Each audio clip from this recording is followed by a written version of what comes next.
الحمد للہ رب العالمین والصلاة والسلام علی سید الانبیاء والمرسلین اما بعد فاعوذ باللہ من الشیطان اللعین الرجیم بسم اللہ الرحمن الرحیم۔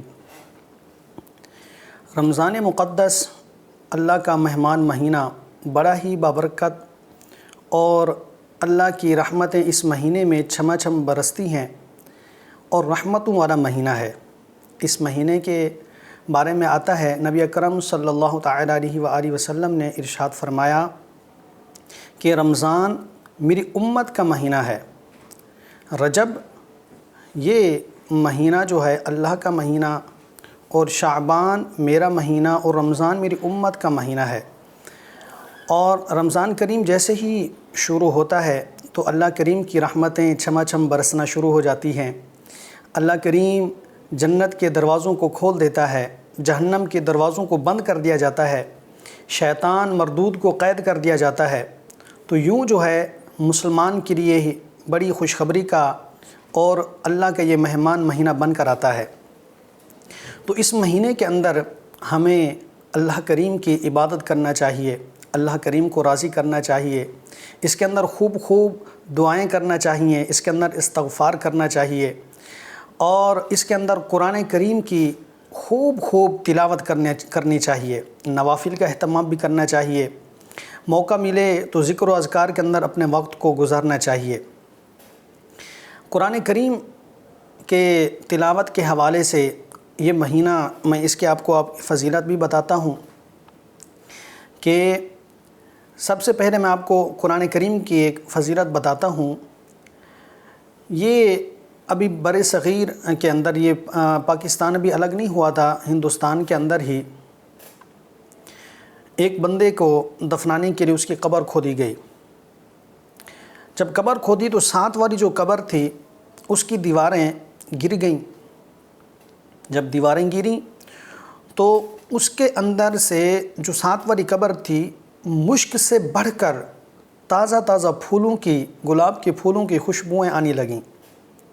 یوں جو ہے پورا قبرستان اس خوشبو سے مہک اٹھا۔ لوگوں کو بڑا تعجب ہوا، انہوں نے اس قبر کو بند کیا، پھر جس کو دفنانے آئے تھے اس کو دفنایا۔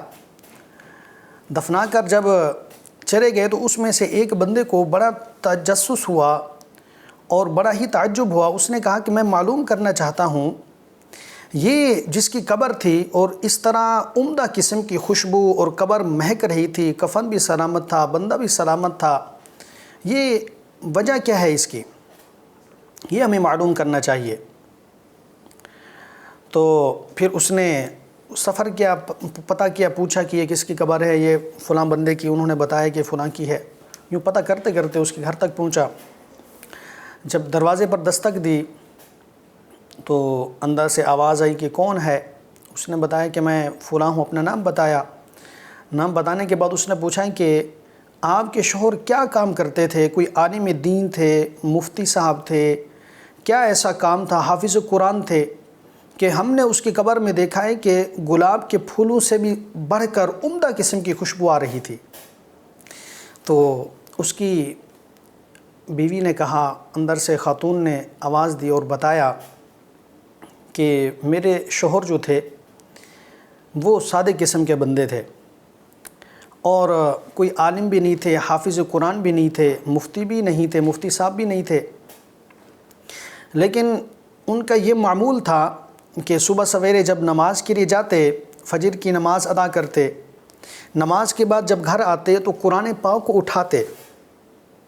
حاضرین اب سماعت کیجیے گا کہ قرآن پاک کو اٹھا کر اس کو چومتے، اپنی آنکھوں سے لگاتے، پھر اس کو کھول کر کہتے کہ باری تعالیٰ یہ تیرا کلام ہے، بے شک یہ تیرا کلام ہے، اور مجھے پڑھنا نہیں آتا، میں پڑھا ہوا نہیں ہوں، لیکن میں یہ گواہی دیتا ہوں یہ تیرا قرآن ہے۔ اس کو چوم کر آنکھوں پہ لگاتے، پھر اس کو رکھ دیتے۔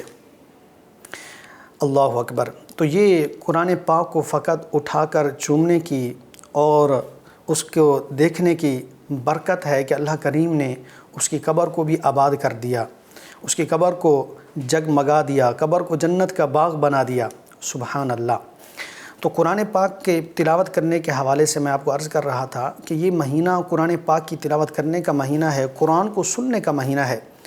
تو اس کے اندر زیادہ تر تراویح کے اندر قرآن پاک کو سنا جاتا ہے، پہلے روزے سے ہی اس کا اہتمام کیا جاتا ہے۔ جیسے ہی رمضان کا چاند نظر آتا ہے تو مساجد کو آباد کیا جاتا ہے، مساجد کو جو ہے کلر اس کا کیا جاتا ہے، اس کی نئی ڈیکوریشن کی جاتی ہے۔ مساجد کو آباد کرنے کے بعد وہاں پر بڑے ہی اہتمام کے ساتھ قرآن پاک کی سماعت کا سلسلہ ہوتا ہے، حافظ قرآن پڑھتے ہیں، قرآن کو سنا جاتا ہے۔ تو تراویح کے سلسلے سے میں آپ کو ایک روایت پیش کرتا ہوں حضور علیہ الصلوۃ والسلام کی۔ نبی اکرم صلی اللہ تعالی علیہ وآلہ وسلم طلب ثواب کے لیے قیام کرتے، اور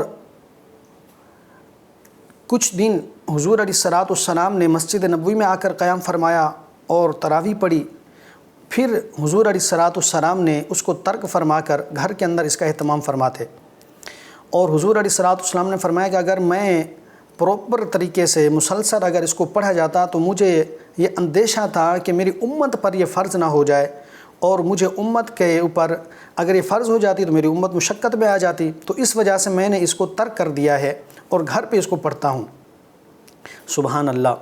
تو پھر آگے چل کر حضور علیہ الصلوۃ والسلام کا جب ظہری وصال ہو گیا، حضور علیہ الصلوۃ والسلام نے ظہری وفات فرمائی، پھر جب حضرت عمر رضی اللہ تعالیٰ عنہ کا دور خلافت آیا تو حضرت عمر رضی اللہ تعالیٰ عنہ مسجد نبوی میں تشریف لائے تو دیکھا کہ کوئی صحابی کسی کونے کے اندر نماز پڑھ رہا ہے مسجد کے، کوئی کہاں پر کھڑے ہو کر نماز ادا کر رہا ہے، کوئی کہاں پر کھڑے ہو کر نماز ادا کر رہا ہے۔